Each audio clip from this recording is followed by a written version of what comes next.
हाम्रो घरमा के हुन थाल्यो हेर्नुहोस् न, यस्तो माइलाग्दो सिन हुन थालेको छ किनकि चल्लाहरू पनि सबै झुक्रिँदै मर्न थाल्यो। अनि मैले लगाएको अस्ति माछाको बच्चाहरू पनि सबै मर्न थाल्यो हो। कस्तो माइलाग्दो हरेस भइरहेछ होइन, के भन्नु अब, देखाउनै मन लागेको छैन कि माछा मरेको, कुखुरा मरेको छ।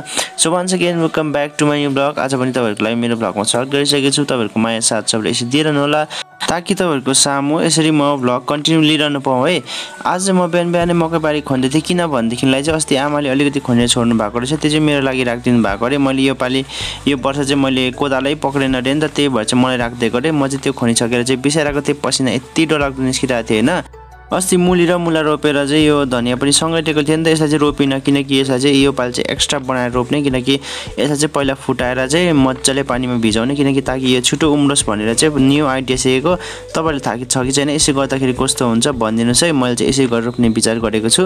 त्यस पछाडि चाहिँ त्यो फुटाइसकेर पानीमा डुबाइसकेर चाहिँ म चाहिँ धुप्पीको यो अलिअलि हाँगाहरू यताउता निक्लिँदै आएको रहेछ नि त लामो, त्यो अलिक अन्डाइदिँदै थियो, त्यही भएर चाहिँ मैले चाहिँ काट्दै गरेको स्किप गरिदिएको। किनकि यो चाहिँ मैले पहिला सानोमा ल्याएको कालिम्पोङबाट, अहिले चाहिँ हेर्नुहोस् न यत्रो ठुल्ठुलो भइसक्यो। कस्तो लाग्यो मेरो कटिङ।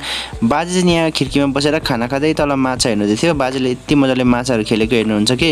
अन्त आमा चाहिँ खानासाना खाइसकेर चुलाहरू लिप्नुहुँदै थियो, म चाहिँ चुला लिपेको भिडियो गरिदिँदै थिएँ नि त। चुला पनि भत्केर सबै बिग्रिरहेछ किनकि सबै बनाउनु पर्ने बेला भइरहेछ। अहिले भ्याकै छैन कामले गर्दाखेरि।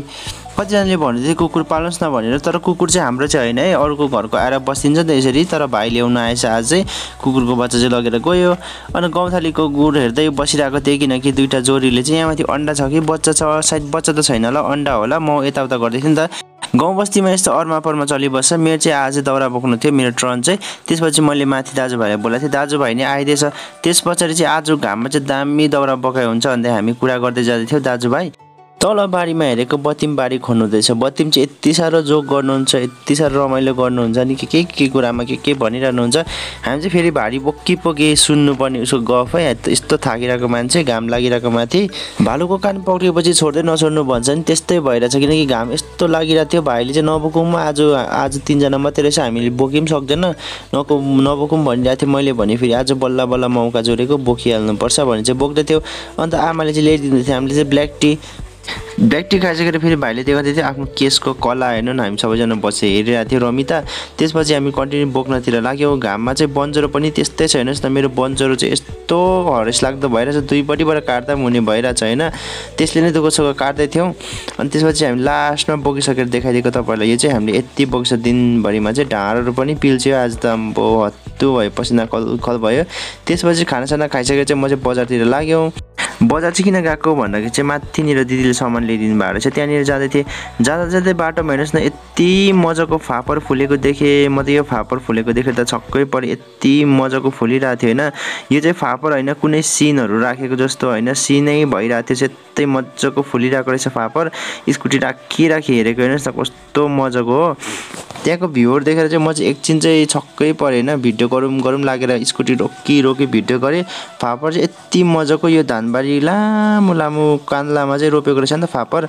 यस्तो मजाको लाग्यो होइन, सेल्फी खिचौँ लाग्यो। तर म सेल्फी कहिल्यै खिच्दिनँ किनकि म धेरै जस्तो भिडियो गर्ने गर्छु, त्यसले गर्दाखेरि मेरो प्रायः भिडियो नै हुन्छ। म चाहिँ सेल्फी त्यस्तो खिच्दिनँ। दिदीको घर चाहिँ यहाँनिर माथि हो। किन होला नि यस्तो, कुन चाहिँ यो रुल्स होला किनकि भेट्न नपाउने। दिदीले चाहिँ मलाई सामान निकालिदिनु भएको रहेछ आधी बाटोसम्म। म चाहिँ सामान निकालेर चाहिँ रिसिभ गरेर चाहिँ फर्केँ। तपाईँहरूलाई कतिजनाले थाहा छ यो रुल्स किन होला भनेर, चेलीमाइती भेट्नु हुँदैन भनेर, किनकि हाम्रो चाहिँ भेट भएकै छैन नि त, बाटो खुल्दैकै छैन, त्यही भएर पनि होला सायद। मलाई चाहिँ यो बाटो देख्नु साथ बजार जानै मन लाग्दैन, कम्बर दुखेर आइहाल्छ पहिल्यै नै। हेर्नुहोस् न बाटो चाहिँ यति साह्रो अप्ठ्यारो छ भन्नुहोस् न, यति साह्रो रिस्की छ किनकि यो चाहिँ सर्टकट बाटो हो। सर्टकट जाँदाखेरि यस्तो रिस्की लिएर जानुपर्छ।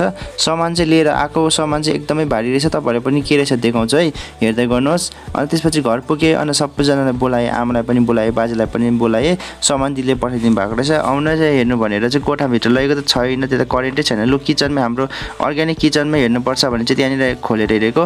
दिदीले त कति धेरै सामान पठाइदिनु भएको रहेछ। म त यो तेल देखेर नै छक्कै परेँ किनकि दिदीले सधैँ तेल लिएर आउनुहुन्थ्यो स्कुल ड्युटीबाट फर्किनु हुँदाखेरि। यो तेल देखेर त त्यो याद पो आयो हो। अन्त आमालाई स्प्राइटहरू पठाइदिनु भएको रहेछ, सेलरोटी जुलपीहरू पठाइदिनु भएको रहेछ। त्यसपछि भाइहरू पनि आइपुग्यो। बेलुका सबैजना बसेर गफहरू गर्दै थियो। तपाईँहरूलाई थाहा छ लेप्चाहरूले चाहिँ नि यति साह्रो चट्याङहरू बार्छ। बाहिर चाहिँ घरङ गुडुङ पुरा लाइटिङ गरिरहेको थियो होइन, घरङ गुडुङ गरिरहेको थियो।